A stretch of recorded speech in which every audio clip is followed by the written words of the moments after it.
Facil LH. Компактная циркулярная пила будет полезна в любом хозяйстве. Будь то гараж, дача или частный дом, вам вряд ли удастся избежать работы по дереву, где она будет очень кстати. Первым ее преимуществом можно назвать то, что такая циркулярка поместится даже на небольшом столике.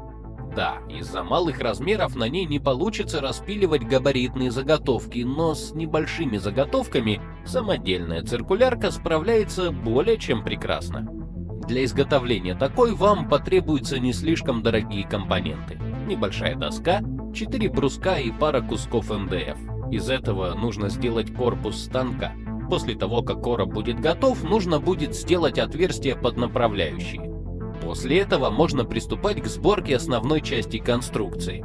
К верхней части опорной площадки необходимо прикрепить болгарку. Снизу прикручиваем автомобильный домкрат, с помощью которого можно будет регулировать вылет пильного диска.